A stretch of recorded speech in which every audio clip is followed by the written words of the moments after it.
ओम दुम दुर्गाय नमः। आषाढ़ गुप्त नवरात्रि का आज 9वां दिन है। तो आज की वीडियो में आप सुनने वाले और अब आप सुनेंगे माँ मातंगी की कथा और पूजा विधि। गुप्त नवरात्रि के 9वें दिन माता मातंगी की पूजा की जाती है। मातंगी देवी 10 महाविद्याओं में से एक हैं। माँ मातंगी देवी को वाणी और संगीत की अधिष्ठात्री देवी माना जाता है। शास्त्रों के अनुसार माता मातंगी स्तंभन की देवी हैं तथा माना जाता है कि इनके अंदर ही पूरे ब्रह्मांड की शक्तियाँ शामिल है। गुप्त नवरात्रि का 9वां दिन समर्पित होता है माता मातंगी को और ऐसी मान्यता है कि इंद्रजाल और जादुई शक्तियों से छुटकारा पाने के लिए माता मातंगी की पूजा अर्चना की जाती है। माता मातंगी की पूजा करने से वैवाहिक जीवन सुखमय होता है, समृद्धि की प्राप्ति होती है और पूरी श्रद्धा और आस्था के साथ माता मातंगी का पूजन करने से दाम्पत्य जीवन हमेशा सुखमय रहता है और परेशानियों से भी छुटकारा मिल जाता है। माता मातंगी का संबंध कई प्रकार की तंत्र क्रियाओं और विद्याओं से है। ऐसा कहा जाता है कि माँ मातंगी देवी मात्र वचन के द्वारा ही तीनों लोकों में समस्त प्राणियों तथा अपने घोर शत्रुओं को भी अपने वश में करने में समर्थ हैं और इसलिए माता मातंगी को प्रकृति की स्वामिनी देवी बताया गया है। माता मातंगी के कुछ प्रसिद्ध नाम भी हैं, जैसे कि सुमुखी, लघु श्यामा या श्यामला, राज मातंगी, कर्ण मातंगी, चंड मातंगी, वश्य मातंगी, मातंगेश्वरी आदि। मतंग भगवान शिव का नाम है और इनकी शक्ति का नाम मातंगी है। देवी मातंगी गहरे नीले रंग की हैं। देवी मातंगी मस्तक पर अर्धचंद्र धारण करती हैं और माँ के 3 ओजपूर्ण नेत्र हैं। माता रत्नों से जड़े सिंहासन पर आसीन हैं। देवी मातंगी के एक हाथ में गुंजा के बीजों की माला है तो दाएं हाथ में वीणा है तथा कपाल है तथा बाएं हाथ में खड्ग है। देवी मातंगी अभय मुद्रा में है। माता मातंगी के साथ एक तोता भी है जो कि वाणी और वाचन का प्रतीक माना जाता है। चारों भुजाओं में इन्होंने कपाल जिसके ऊपर तोता बैठा है और वीणा, खड्ग और वेद धारण किया है। माँ मातंगी को तांत्रिकों की सरस्वती कहा जाता है। ऐसी मान्यता है कि चांडाल महिलाओं ने देवी पार्वती की पूजा आराधना करके उन्हें अपना ही जूठन अर्थात खाया हुआ भोग लगा दिया तो देवगण और शिवगण नाराज हो गए, परंतु देवी पार्वती ने उन चांडालियों की भक्ति को देखते हुए माता ने मातंगी रूप धारण करके उनके भोग को स्वीकार करके ग्रहण किया। तभी से माता मातंगी कहलाई जाने लगी।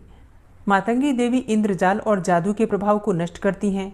देवी को वचन, तंत्र और कला की देवी भी माना गया है और माँ को जूठन का भोग भी अर्पित किया जाता है।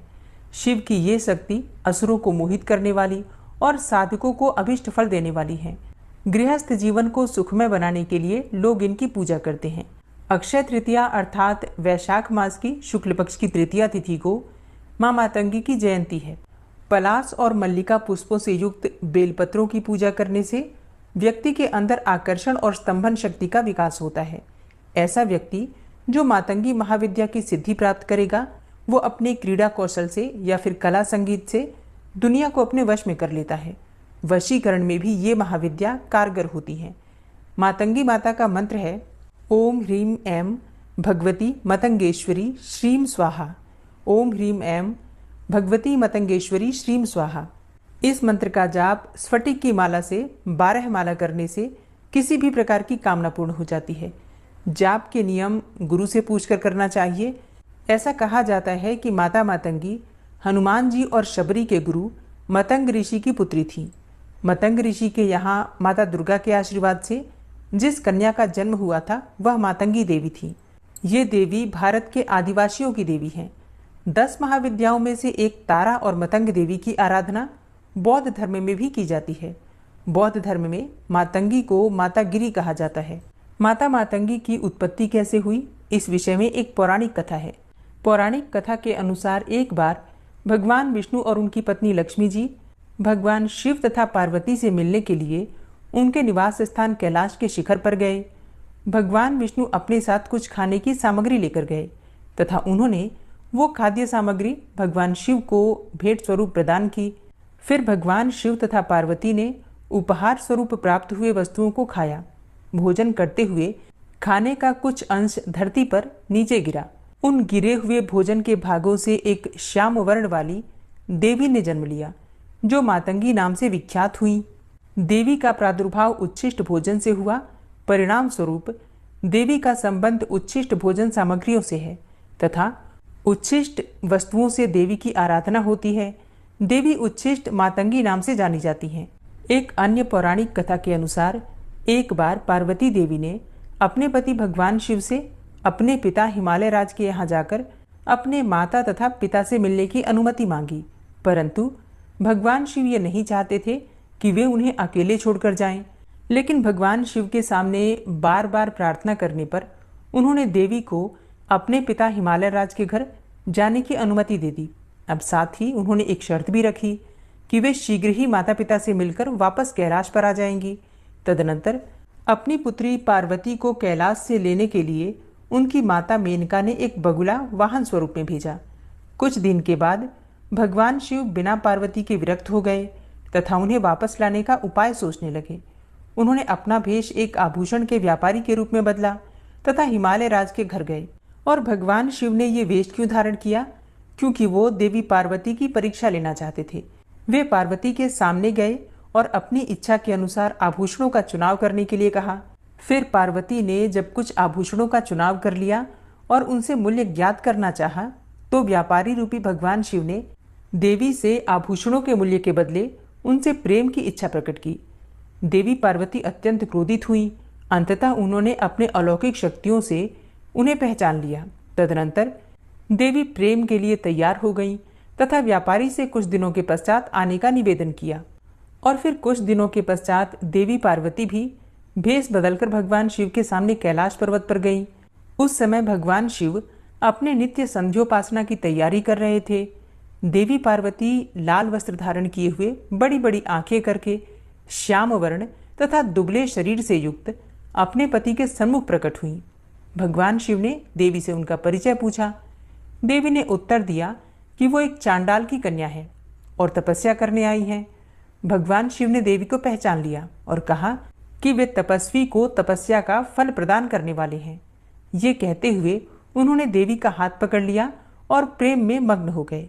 तत्पश्चात देवी ने भगवान शिव से वर देने का निवेदन किया। अब भगवान शिव ने उनके इसी रूप को चांडालिनी वर्ण से अवस्थित होने का आशीर्वाद प्रदान किया तथा कई अलौकिक शक्तियां प्रदान की। और फिर माता के इसी स्वरूप को मातंगी देवी कहा जाता है। माता मातंगी की आराधना करने वाला वाक्पटु होता है। सत्य, मृदु और लोक हितकारी वाणी उनको पसंद है, अपशब्द पसंद नहीं। वाक्पटुता से कार्य करने वालों के लिए मातंगी देवी की आराधना मंगलकारी है। देवी कहती भी हैं कि सत्य बोलो, प्रिय बोलो, इसी में शक्ति है। और देवी मातंगी को प्रसन्न करना अत्यंत आसान है, क्योंकि ये एकमात्र ऐसी देवी हैं जिनके लिए व्रत नहीं रखा जाता। ये केवल मन और वचन के द्वारा ही तृप्त हो जाती हैं। तो गुप्त नवरात्रि के 9वें दिन माता मातंगी की विधि विधान से पूजा करके इनके मंत्रों का जप कीजिए, इनका ध्यान कीजिए और इनसे प्रार्थना कीजिए, तो आपकी समस्त प्रकार की परेशानियों से आपको मुक्ति मिल जाएगी। अब प्रेम से बोलिए माता मातंगी की जय। और अब आप सुनेंगे माँ सिद्धिदात्री की कथा। माँ दुर्गा की 9वीं शक्ति का नाम है माँ सिद्धिदात्री। और जैसा कि नाम से ही पता चलता है, माँ सिद्धिदात्री मतलब सिद्धियां प्रदान करने वाली देवी। तो इनकी उपासना नवरात्रि के 9वें दिन की जाती है। इस दिन शास्त्रीय विधि विधान और पूर्ण निष्ठा के साथ साधना करने वाले साधक को सभी सिद्धियों की प्राप्ति हो जाती है। सृष्टि में कुछ भी उसके लिए अगम्य नहीं रह जाता। ब्रह्मांड पर पूर्ण विजय प्राप्त करने की सामर्थ्य उसमें आ जाती है। मार्कंडेय पुराण के अनुसार अणिमा, महिमा, गरिमा, लघिमा, प्राप्ति, प्राकम्य, ईशित्व और वशित्व, ये 8 सिद्धियां होती हैं। और ये 8 सिद्धियां माँ सिद्धिदात्री की कृपा से प्राप्त हो जाती हैं। माँ सिद्धिदात्री भक्तों और साधकों को ये सभी सिद्धियां प्रदान करने में समर्थ हैं। देवी पुराण के अनुसार भगवान शिव ने इनकी कृपा से ही इन सिद्धियों को प्राप्त किया था। इनकी अनुकंपा से ही भगवान शिव का आधा शरीर देवी का हुआ था। इसी कारण वे लोक में अर्धनारीश्वर नाम से प्रसिद्ध हुए थे। माँ सिद्धिदात्री का रूप अत्यंत ही दिव्य है। माँ का वाहन सिंह है और यह कमल पर भी आसीन होती हैं। इनकी 4 भुजाएं हैं। दाहिने ओर के नीचे वाले हाथ में चक्र, ऊपर वाले हाथ में गदा और बाईं ओर के नीचे वाले हाथ में शंख और ऊपर वाले हाथ में कमल का फूल है। माँ सिद्धिदात्री को देवी सरस्वती का भी स्वरूप माना गया है। इन्हें बैंगनी रंग अत्यंत प्रिय होता है। शास्त्रों में तो ऐसा भी कहा गया है कि माँ सिद्धिदात्री की कृपा की प्राप्ति के लिए प्रत्येक मनुष्य को प्रयत्न करना चाहिए, निरंतर प्रयत्न करना चाहिए। क्योंकि इनकी आराधना से मनुष्य को सभी प्रकार के सुखों की भी प्राप्ति होती है, सिद्धियों की भी प्राप्ति होती है और समस्त प्रकार के सुखों का भोग भोगने के बाद मोक्ष की भी प्राप्ति होती है। तो माँ दुर्गा की कृपा से हर कामना पूरी हो जाती है, इसलिए माँ सिद्धिदात्री की पूजा अत्यंत आवश्यक है। नवरात्रि के अंतिम दिन माँ सिद्धिदात्री की पूजा होती है। नवरात्रि में 8 देवियों की पूजा करने के बाद 9वें दिन अंतिम दिन माँ सिद्धिदात्री की पूजा की जाती है। तो इन सिद्धिदात्री माँ की उपासना पूर्ण कर लेने के बाद ही भक्तों और साधकों की लौकिक पारलौकिक सभी प्रकार की कामनाओं की पूर्ति हो सकती है। माँ सिद्धिदात्री की कृपा जिस भक्त पर हो जाती है उसकी ऐसी कोई कामना शेष बचती ही नहीं है जिसे वह पूर्ण करना चाहे। वह सभी सांसारिक इच्छाओं, आवश्यकताओं और स्पृहाओं से ऊपर उठकर मानसिक रूप से माँ भगवती के दिव्य लोकों में विचरण करता हुआ, उनके कृपा रस पीयूष का निरंतर पान करता हुआ विषय भोग से शून्य हो जाता है। माँ भगवती का परम सानिध्य ही उसका सर्वस्व हो जाता है और फिर इस परम पद को पाने के बाद उसे अन्य किसी भी वस्तु की आवश्यकता ही नहीं रह जाती। माँ सिद्धिदात्री के चरणों का यह सानिध्य प्राप्त करने के लिए हमें निरंतर नियम पूर्वक माँ सिद्धिदात्री की उपासना करनी चाहिए। पौराणिक कथा के अनुसार भगवान शिव ने माँ सिद्धिदात्री की कठोर तपस्या करके 8 सिद्धियों को प्राप्त किया था। माँ सिद्धिदात्री की अनुकंपा से ही भगवान शिव का आधा शरीर देवी का हो गया था और तभी से भगवान शिव का नाम अर्धनारीश्वर पड़ा था। पौराणिक कथा के अनुसार माँ दुर्गा का ये स्वरूप सभी देवी देवताओं के तेज से प्रकट हुआ था।